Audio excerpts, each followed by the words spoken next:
नमस्कार बच्चों, स्वागत है आपका फिर से हमारे YouTube चैनल पर। आज मैं आपके लिए लेकर आई हूँ वार्षिक परीक्षा सत्र 2024-25 विषय विज्ञान कक्षा 8वीं का पेपर। तो आज हम देखने वाले हैं बच्चों के आपने जो पेपर दिया उसमें आपको कितने नंबर आए और कितने ऑब्जेक्टिव आपके सही निकले, कितने गलत निकले। तो आइए देखते हैं। सबसे पहले आपको प्रश्न दिया गया है बहुविकल्पी प्रश्न। प्रश्न नंबर 1 आपसे बच्चों पूछा है, जब एक ही किस्म के पौधे किसी स्थान पर बड़े पैमाने पर उगाए जाते हैं तो उसे कहते हैं, तो उसे क्या कहते हैं बच्चों?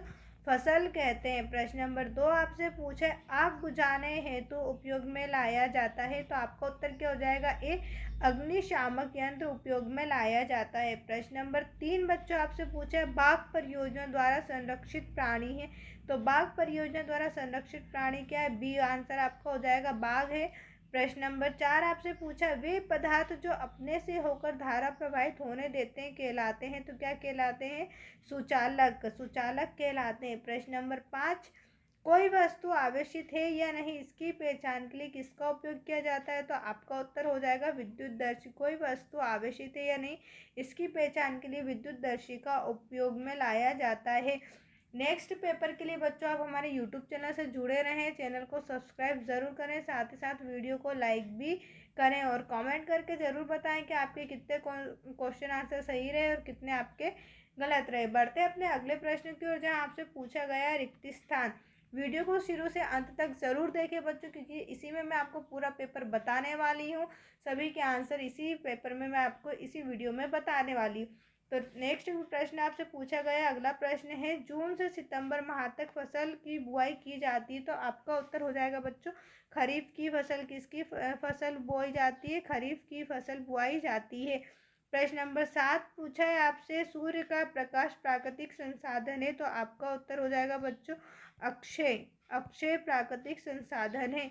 प्रश्न नंबर 8 आपसे पूछा है, कार्बन का शुद्ध रूप है, तो कार्बन का शुद्ध रूप क्या है बच्चों? हीरा कार्बन का शुद्ध रूप है। प्रश्न नंबर 9 आपसे पूछा है, आसुत जल को विद्युत का चालक बनाने के लिए का प्रयोग करेंगे? किसका प्रयोग करेंगे? हम नमक का प्रयोग करेंगे।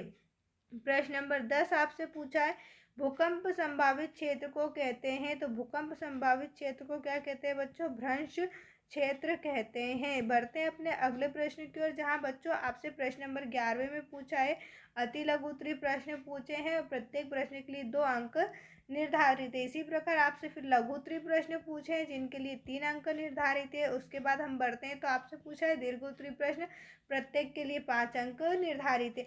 पूरी वीडियो देखने के लिए आपका बहुत बहुत धन्यवाद बच्चों। चैनल को सब्सक्राइब ज़रूर करें, साथ ही साथ वीडियो को लाइक करके अपने सभी दोस्तों के साथ शेयर जरूर करें।